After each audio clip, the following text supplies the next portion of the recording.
Nawadana Podcast by Nawadana, Adai Mapanesa.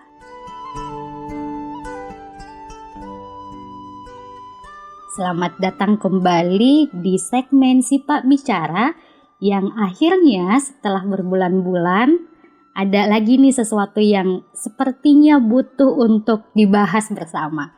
Dan karena ini segmen Sipak Bicara, saya punya narasumbernya, teman bicara lah gitu. Dan katanya beliau ini ternyata kami sedaerah tapi ketemunya malah di daerah orang. Dan yang paling saya tahu kalau masalah tentang volunteering kemanusiaan, Masya Allah lah, saya tidak punya orang yang lain yang bisa saya sebutkan kecuali beliau. So, dia adalah seseorang yang sangat antusias dalam membicarakan masalah sosial, bahasa, dan juga budaya. Dan topik malam ini atau objek yang ingin dibahas malam ini tidak lepas dari hal itu. Jadi, izinkan saya memperkenalkannya, seorang teman saudara Silesurang, yaitu Kak Tini. Selamat datang. Hai, selamat malam. Selamat malam, Kak. Pakai Kak Ma ini nah. Aduh. Oke.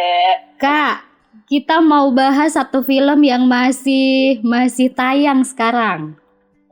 Yaitu film Mapaci, Malam Pacar. Apakah ini? Malam pacarnya siapa ini? Nah, mungkin pertanyaan pertama deh Kak, maksudnya dari begitu banyak film juga, film tentang daerah Sulawesi Selatan yang mungkin pernah dinonton, kenapa sih film ini yang mau diceritakan nih di segmen Sipak Bicara ini? Oke, sejujurnya saya tidak tahu ya awalnya kalau ada film ini. Ada seorang teman yang selalu mengulang-ulang membicarakan terkait judul film ini dan beberapa kali mengajak untuk nonton film bersama. Lalu waktu itu kami memutuskan lah untuk nonton bareng. Awalnya seperti itu ya. Dan sebelumnya kan sudah ada ada beberapa film kedaerahan yang berbicara tentang budaya Sulawesi Selatan ya. Yang paling terkenal itu Uang Panai, lalu ada, mungkin saya pikir ini kayak lanjutan ya, jadi setelah Uang Panai sudah masuk ke prosesi adat ya, sudah masuk ke prosesi pernikahan yang dimulai dengan Mapaci. Mungkin setelahnya ada lagi yang apa gitu, yang proses adat selanjutnya begitu ya Kak? Ya sepertinya sih iya ya Kak, karena kan Mapaci itu belum sampai ke akad ya, meskipun di film itu ada dikit ya. Ada anaknya. Di film itu sudah ada anak ya. Oke. Astaga. Oke.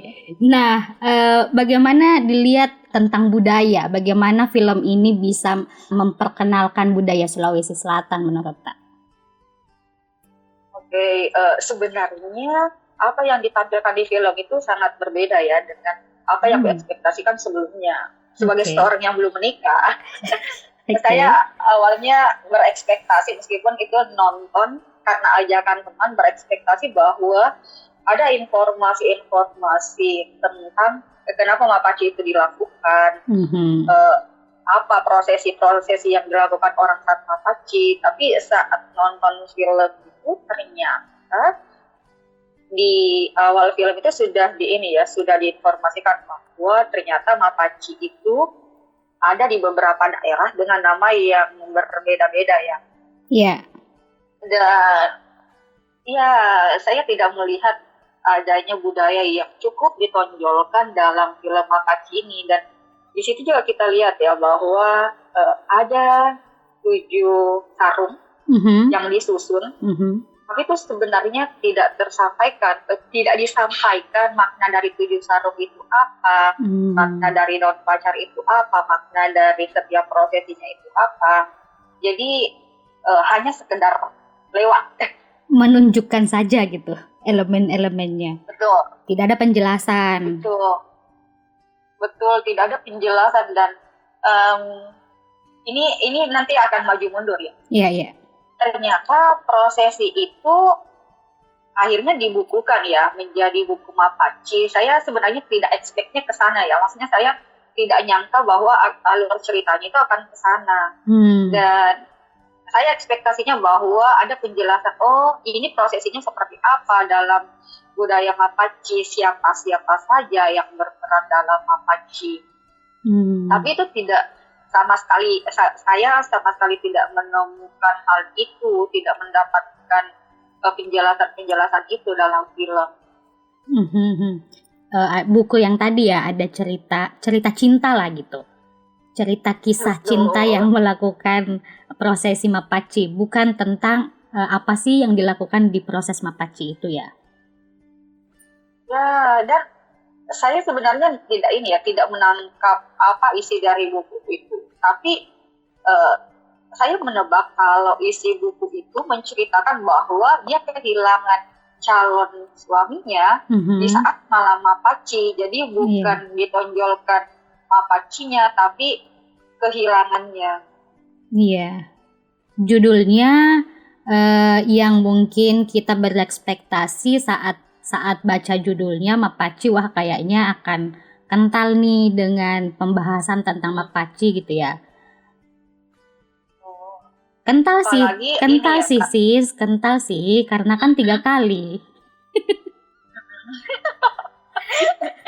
Apalagi ini ya, sebenarnya ada beberapa film ada beberapa film dari daerah yang lain yang menonjolkan sisi budaya ya. Jadi saya juga berekspektasi bahwa produser atau sutradara itu menonjolkan cerita atau budaya Sulawesi Selatan melalui media ya. Yeah. Karena kan kita pernah sekolah di luar ya, maksudnya bagaimana stereotip orang-orang luar tentang gadis Bugis Makassar.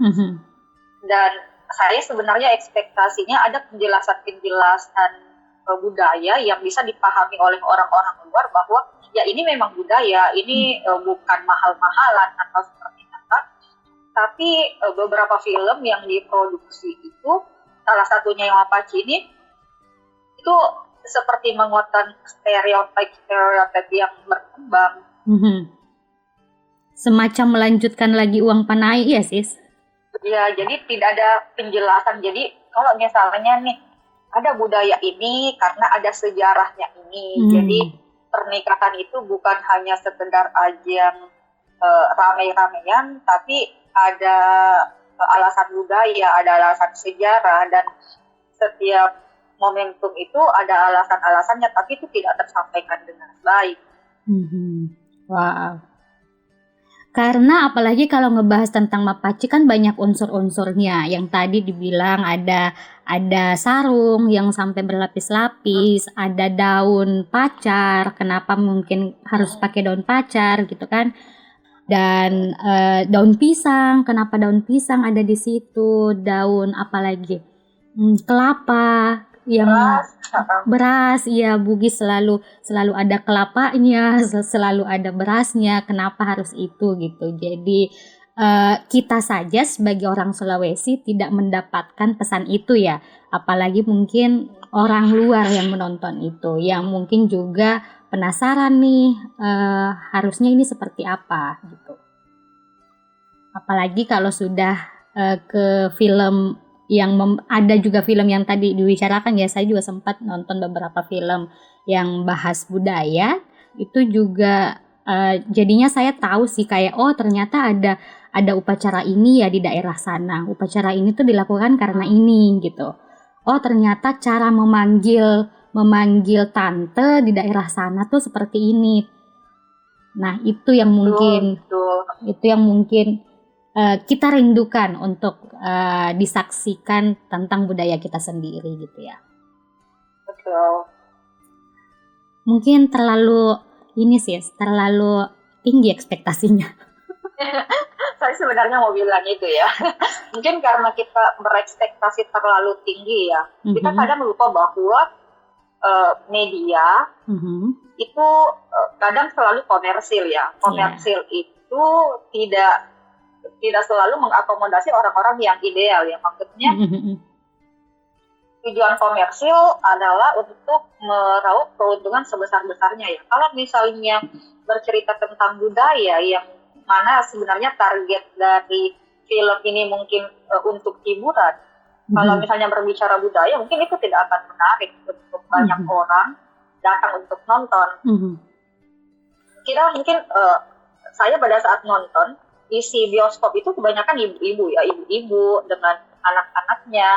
Dan saya mikir kalau misalnya yang dijelaskan itu tentang budayanya, mungkin ibu-ibu tuh tidak akan datang nonton. Ya buat apa? Mereka juga sudah tahu. Dan sebenarnya ini juga sih sebenarnya. Saya kadang mikir kenapa budaya itu tidak dijelaskan dengan detail, karena mungkin orang-orang berpikir bahwa budaya itu sudah dipahami oleh semua orang dari budaya yang sama.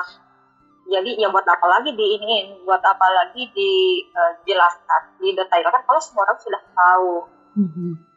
Atau mungkin lebih bukan tentang membahas tentang budayanya sih, tapi bagaimana budaya ini dibungkus, even dia komersil tetapi menarik. Karena yang salah satu yang kita bicarakan itu tanpa menyebutkan judul filmnya, itu kan juga komersil ya. Itu juga komersil, sampai ada di OTT sekarang, di media OTT. Terus dinonton bukan hanya di bioskop daerahnya, tetapi di seluruh bioskop Indonesia. Dan komersil membahas tentang budaya tapi menarik, dan itu yang dari Indonesia. Atau misalnya kita sekarang yang diserang dengan Korean Wave gitu, itu kan juga banyak drama, banyak film yang mereka angkat tentang budayanya, mereka membicarakan tentang karya sastra lisannya bahkan, tetapi dibungkusnya menarik, walaupun komersil tapi menarik nih caranya.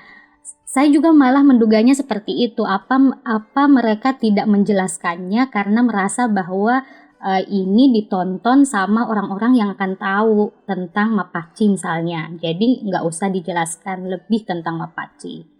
Karena misalnya tadi ibu-ibu kayaknya udah tahu gitu.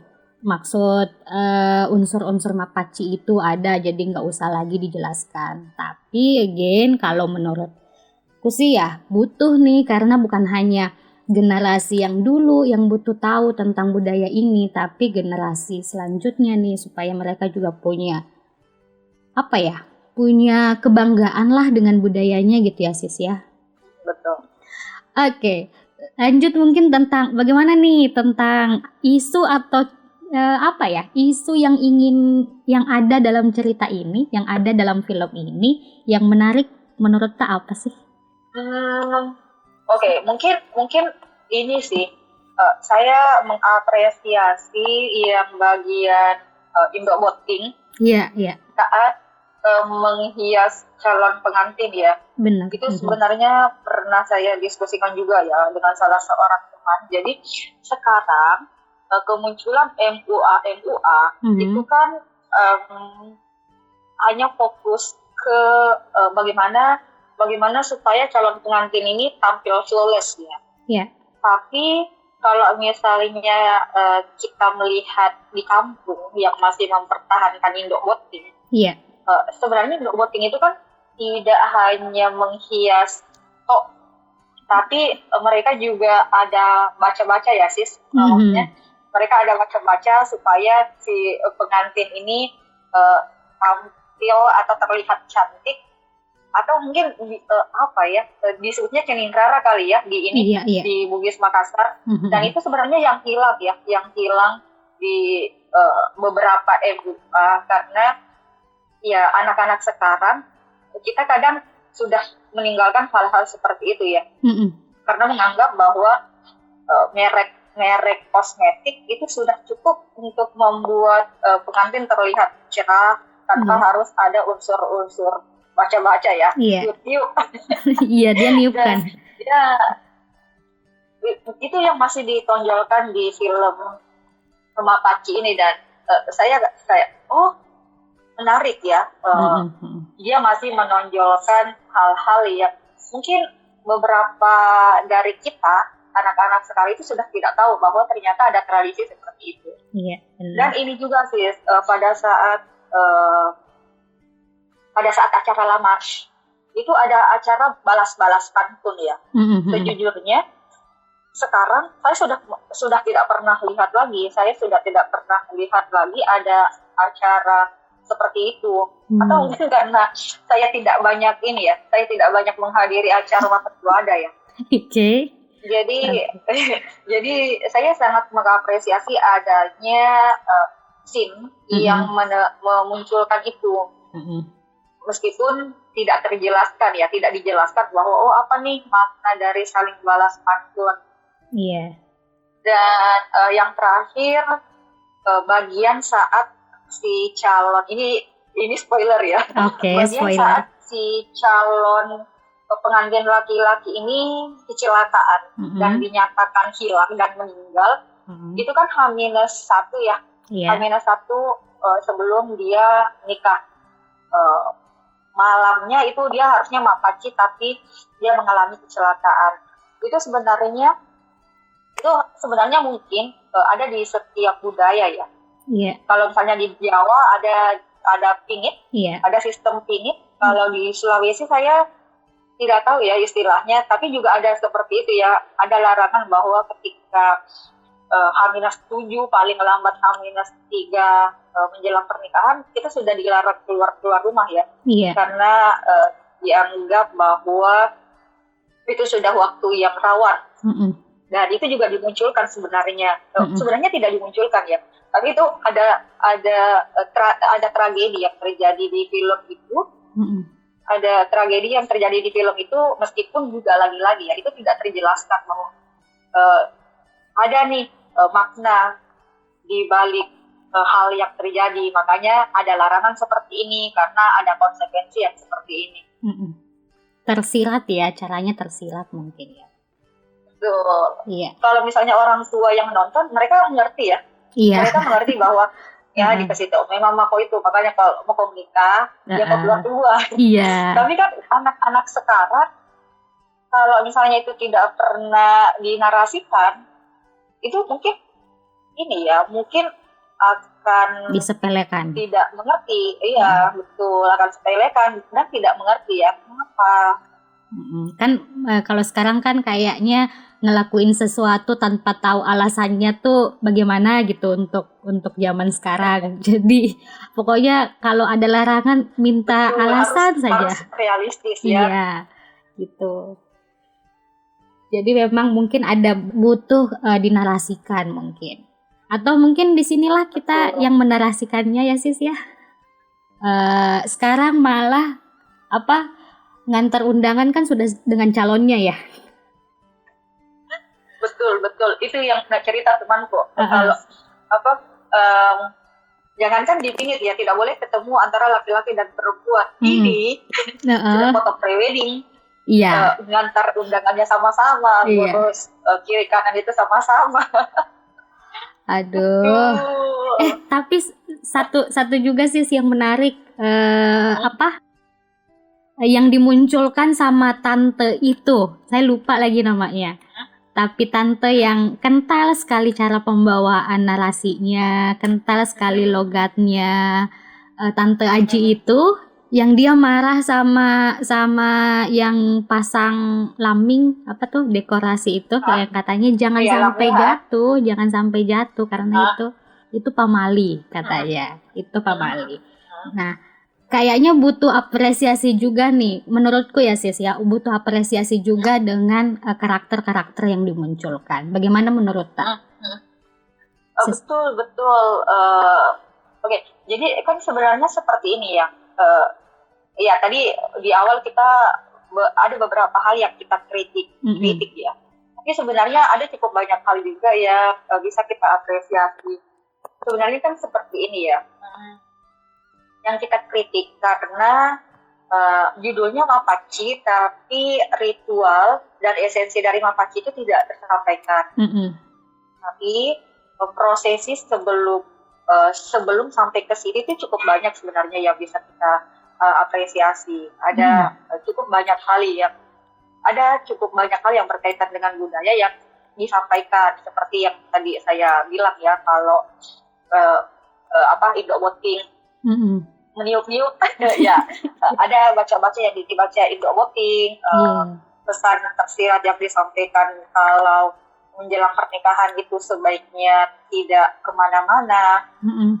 Itu juga ya yang pesan bahwa magang sung laming itu harusnya tidak jatuh karena itu pamali. Iya. Bagaimana dilihat casting prosesnya? Maksudnya cara pemilihan karakter-karakternya, Sis, pemerannya. Oke, sebenarnya ada yang cukup menggelitik ya, Sis. Yeah. Satu adegan yang omnya itu yang logat Jakarta. Yang kedua, laki-laki pemilik kafe yang logat Jaksel. Maksudnya itu seperti ini. Itu seperti menyeratkan bahwa ada inferioritas, apa sih istilahnya? Ada perasaan inferior ketika kita menonjolkan kedaerahan ya. Maksudnya kenapa tidak menonjolkan Bugisnya? Kenapa tidak menonjolkan Makassarnya? Kalau orang Jawa saat misalnya nih kita nonton FTV, orang Jawa nyantai aja tuh pakai logat Jawa dan itu tidak masalah. Tapi kalau misalnya kita nonton film lalu pemerannya itu pakai logat Bugis atau pakai bahasa Bugis atau pakai bahasa Makassar, kita sebagai orang Bugis kayak kadang merasa geli sendiri. Padahal kan sebenarnya ya it's okay, di daerah lain, di Jawa, di Sumatera mereka juga menonjolkan daerah bahasanya, mereka tidak masalah. Dan itu kayak ada krisis identitas ya. Kita kan yang saya lihat ya, meskipun nih teman-teman misalnya dari luar negeri, ketika dia kembali ke Indonesia, khususnya kembali ke Makassar, itu logatnya pasti akan kembali ke logat Makassar karena bicara pakai aku pun di Makassar itu kan kayak tabu ya. mungkin familiar sih ya kalau misalnya pakai tiba-tiba kita keceplosan bilang aku, pasti itu teman-teman bilang, ini ngapa mau logat ya? Iya benar. Dan itu yang terjadi lagi, ada aku di film ini. Iya aku. Bahkan di ini ya, di tulisan bukunya itu pakai aku ya, yang kayak itu malah tabu ya kalau di Makassar pakai aku kayak ini betul ini kan dari Makassar. Iya, benar. Kayak makanya mungkin tadi di saat kubuka segmen ini kan tidak bilang Kak, aku ingin memperkenalkan seorang teman. Tapi bilangnya saya ingin memperkenalkan. Walaupun mungkin kalau bagi teman-teman di luar, kata saya itu kan ada arti bahwa tidak terlalu dekat Ki sama orang itu. Karena bagi mereka kata aku adalah yang menandakan intimate gitu. Tapi kalau sudah ngebahas tentang setting lah ya, kalau bahasa ini bahwa ada setting tempatnya adalah Makassar, yang diceritakan tentang hal-hal yang di Sulawesi Selatan, ya kenapa harus ada kata itu yang muncul. Sama aja tiba-tiba kalau misalnya settingnya di Medan, terus tiba-tiba gua yang napake gitu ya. Gua lo yang napake gitu. Dan itu juga yang kayak salah satu film yang juga pernah dibahas di podcast ini, itu dulu fenomena ini Sis, yang film tilik yang ibu-ibu yang itu bahkan bukan hanya aksennya tetapi bahasa Jawa full yang digunakan. Atau kemarin yang film yang settingnya di Sumatera, itu kan kental sekali aksennya, budayanya sangat kental di situ gitu. Jadi iya sih, agak ini sih pas kemarin mendengar narasi yang dipakai sama pemerannya menggunakan aku, itu agak gimana sih mendengarnya.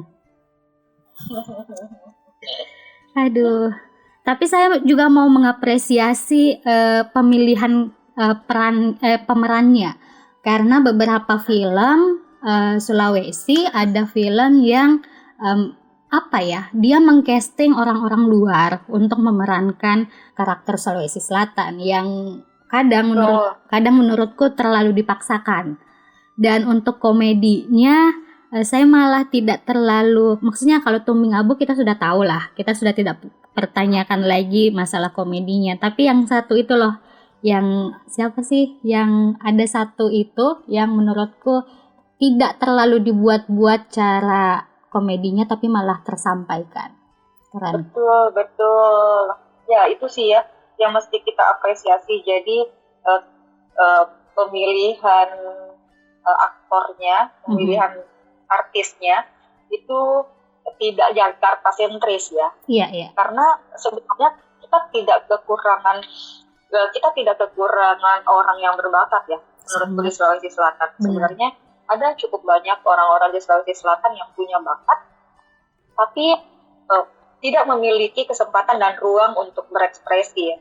Karena kita selalu beranggapan orang Jakarta, orang Jawa yang selalu lebih baik, kita selalu merasa inferior. Jadi ya itu yang mesti kita apresiasi ya, bahwa pemilihan karakternya meskipun itu akan beresiko tidak terlalu laku karena artisnya tidak terlalu terkenal, tapi pemilihan artisnya semuanya dari Sulawesi Selatan dan itu sangat harus diapresiasi. Iya benar. Keren sih maksudku, dan tidak terkesan memaksakan jadinya. Aksennya tidak dipaksakan, apalagi pemeran tante itu, aduh keren banget sih pemeran tante. Saya fans lah sama pemeran tante. Oke sis, pertanyaan terakhir mungkin nih, atau mungkin bukan pertanyaan, semacam kata-kata penutup mungkin yang bisa dibagi tentang film ini gimana? Sebenarnya bukan dari filmnya ya, tapi saya mikir bahwa kita butuh banyak ruang untuk menceritakan atau memperkenalkan budaya kita ke orang luar. Benar. Khususnya orang dari luar Sulawesi ya. Karena sebenarnya kekayaan budaya, kekayaan adat istiadat yang kita punya itu tidak lebih sedikit. Cuma kita kadang mungkin ya terlalu inferior untuk memperkenalkan itu karena takut tidak diterima. Dan menurutku semua itu ada pasarnya sendiri, dan orang-orang Sulawesi Selatan itu tidak sedikit ya. Jadi kalau misalnya menceritakan budaya atau menceritakan sesuatu yang relate dengan apa yang kita alami sehari-hari, itu mungkin akan menemukan pasarnya sendiri ya. Ya saya selalu memegang segala sesuatu yang dibuat dari hati akan sampai ke hati ya. Setuju. Dan sama ya sis. Iya. Seperti itu sih sis. Iya. Segala hal yang disampaikan dari hati insya Allah akan sampai ke hati. Akan sampai ke hati. That's the quote of the night. Kutipan malam ini. Dan saya sangat setuju bahwa jangan takut berkarya karena semuanya akan punya pasarnya masing-masing.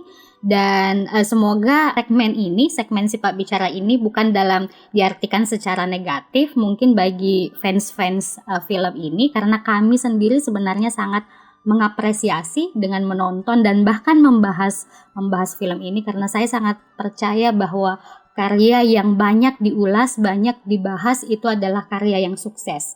Kalau tidak ada yang penasaran atau bahkan punya keinginan untuk membahas karya itu, malah dipertanyakan kesuksesannya. Dan membahasnya tidak selalu hanya sisi positifnya yang bisa dibahas, tetapi sisi kritik yang semoga saja kita bisa sama-sama belajar gitu, bagaimana punya kebanggaan dengan budaya kita sendiri. Karena yang tadi katanya Kartini, kita di Sulawesi Selatan tidak kekurangan cerita, kita tidak kekurangan budaya atau adat istiadat yang ada di Sulawesi Selatan. Mungkin seperti itu. Makasih Kartini. Iya. Dan kita ketemu lagi, semoga bisa ketemu lagi sama orang di samping tak mungkin suatu hari nanti. Suatu hari nanti bisa ada di segmen Sipak Bicara ini dengan membahas cerita-cerita yang lain atau membahas isu-isu kebudayaan, sosial, dan bahasa yang lain. Thank you Kak Tini, makasih. Makasih Kak. Sampai jumpa. Assalamualaikum. Sampai jumpa. Waalaikumsalam.